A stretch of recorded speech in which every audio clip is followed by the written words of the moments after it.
Welcome to the class. Today we'll continue with the chapter Microorganisms Friend and Foe. So before starting the chapter, let's just quickly recapitulate what we have done in the previous class. So in the previous class, we discussed about the major groups of microorganisms and how many major groups of microorganisms are there? There are 5 major groups of microorganisms, and what are those? Those are bacteria, algae, protozoa, fungi and viruses. After that, we discussed each and every major group one by one in detail. We discussed about the habitat, their shapes, their size, their types, their nutrition, their reproduction, and few things I told you to remember. The types of algae, you remember on the basis of pigments. How many types are there? There are 3 types. And what are those? These are green algae, red algae, brown algae. Another thing which I told you to remember is that viruses are regarded as what? Try to recapitulate. Viruses are regarded as a connecting link. You remember? It is regarded as connecting link between non-living and living beings. And why they are regarded as the connecting link? Because they behave as living inside the living cells and as non-living outside the cells. Okay. So in today's session, we'll focus on the economic importance of the microorganisms. Now students, you know that microorganisms are both beneficial as well as harmful to us in some or another way. Okay. So today we'll discuss only the beneficial microorganisms. Now students, microorganisms are beneficial to us in a number of ways. So first we'll discuss their benefits in the food industry. Well, in food industry, every group plays its own role. Bacteria are also used in food industry for various purposes. Fungi is also used. Algae is also used. So first, let's discuss the role of bacteria in food industry. Well, first comes your making curd. Well, it is a very familiar example. You might have seen your mothers at your homes preparing curd from milk. Have you ever given a thought to it how milk turns into curd? Well, there is a bacteria called lactobacillus. It is a lactic acid bacterium which simply multiplies in milk and converts into curd. Okay. Now, bacteria are also used in making pickles. They are also used in improving flavors of butter. And the most important commercial purpose of bacteria is that they are used in making wines and vinegar. Well, yeast is used for commercial production of alcohol and wine from fruit juices. And how does it takes place? Well, there is a process known as fermentation. Now, you'll think, what is fermentation? Have you heard of this term before? Well, fermentation is a process in which the sugars are converted into alcohol. Okay. It is the process of conversion of sugar into alcohol, and it was first discovered by Louis Pasteur in 1857. Well, yeast cell first breaks down the sugar of fruit juice and convert into alcohol. Alcohol is also converted into vinegar. Now, to convert alcohol into vinegar, we need another organism, another bacteria, which is called as acetic acid bacteria or Acetobacter. Okay. You can see in the diagram, making of curd from milk, making bread. These are the commercial uses of bacteria in food industry. Well, students, bacteria are also used in making beverages. Beverages like tea, coffee. And how bacteria help in formation of tea and coffee? Well, bacteria simply help in ripening of tea leaves that gives them characteristic aroma and flavor. Aroma, you understand? The smell. They are also used in producing coffee and cocoa. Okay. Another use of bacteria in food industry is that they help in tenderization of meat. Now, what is tenderization of meat? It is simply making the meat softer in texture. Okay, bacteria act upon tough muscle fibers of meat and make them soft. This is what we call as tenderization.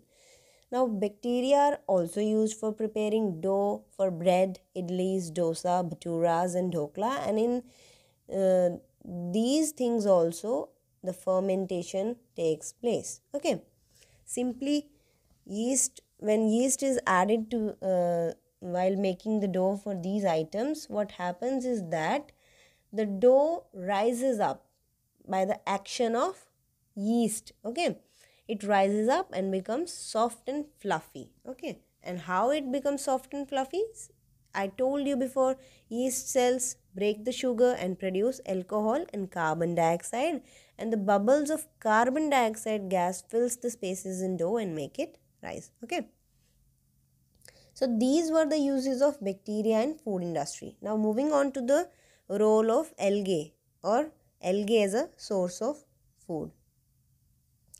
Well, algae are a potential source of food for all human beings. In China and Japan, many seaweeds are used as food.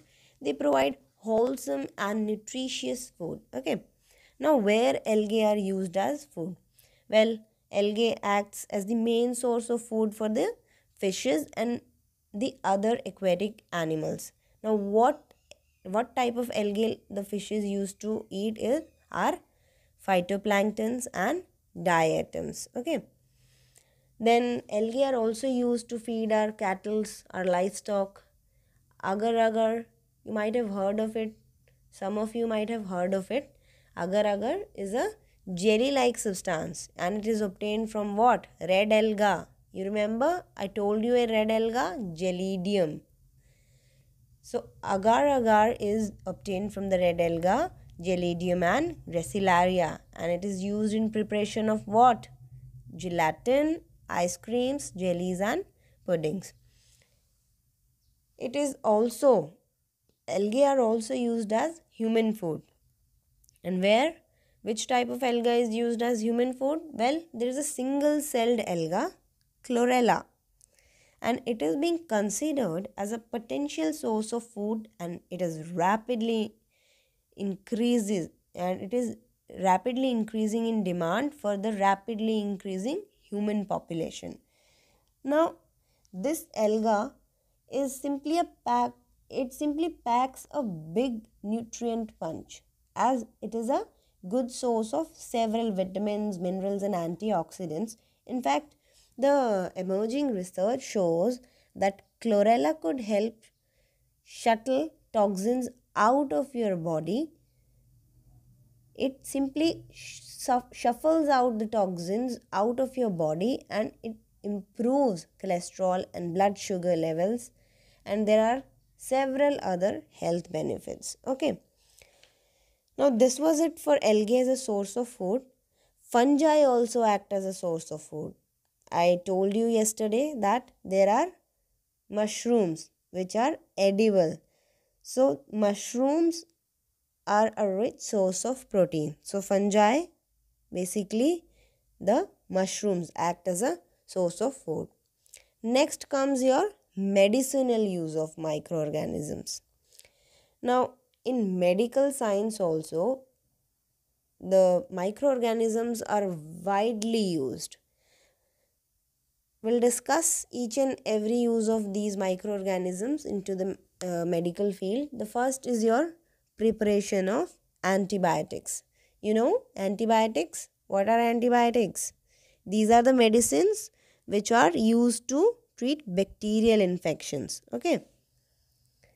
The first antibiotic, penicillin, was prepared from a fungus called Penicillium notatum. And who discovered the penicillin? The first antibiotic, it was discovered by Alexander Fleming in 1728. Okay. Well, these antibiotics are obtained from fungi and bacteria. Okay. Whenever you fall ill, the doctor may give you some antibiotic tablets, capsules or injections such as of penicillin. Okay. These days a number of antibiotics are being produced from bacteria and fungi. For example, streptomycin. Streptomycin is used to treat what? Tuberculosis. Erythromycin, it is used to treat various respiratory disorders. There is chloromycetin, and several other antibiotics are also used in our daily life. Well, what the antibiotics do is that these simply kill or stop the growth of bacteria. They simply rupture the cell wall of bacteria, ultimately which leads to prevention of disease caused by these microorganisms. Okay, now you can see in this picture Alexander Fleming. He was the one who discovered the antibiotic penicillin for the first time. Now, bacteria are also used in preparation of vaccines. Now, what are vaccines? These are simply the agents of diseases, the inactivated or the killed antigens which are prepared from pathogenic bacteria to promote active immunity without causing the disease. Okay, you can call them as dead and weakened microorganisms. So vaccines are what? They have dead or weakened microorganisms. Now vaccines are introduced in a healthy person. And why they are introduced into a healthy person? They are introduced so as to induce the formation of antibodies in his body for fighting against bacterial infection. Now let's see how a vaccine is used to prevent certain kind of diseases causing their symptoms in our body. Well, a vaccine contains a little bit of disease causing germ, that is weak or dead. Since the germ has been killed or weakened, it will not cause any disease to the person. Okay.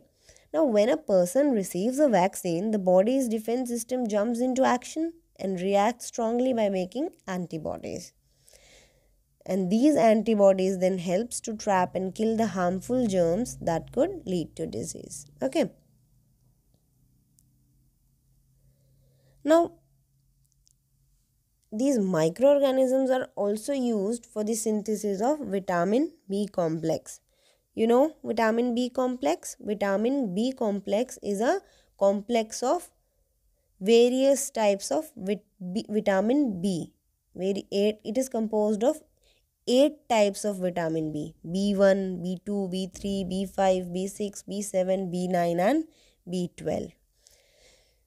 Well, bacteria such as E. coli, it simply lives in the intestine of man and other vertebrates, and in the intestine it synthesizes vitamin B complex. Now, what are the benefits of vitamin B? Well, vitamin B helps prevent infections and it promotes cell growth. It also promotes energy levels, good eyesight, healthy appetite and cardiovascular health. So this was it for the medicinal use of microorganisms. Next comes your industrial use of microorganisms. Well, microorganisms are used in tanning of leather. In the leather industry, bacteria are employed for what?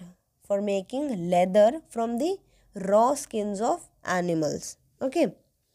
So tanning is simply a process of what? Tanning is simply a process of converting the raw skin of animals into leather.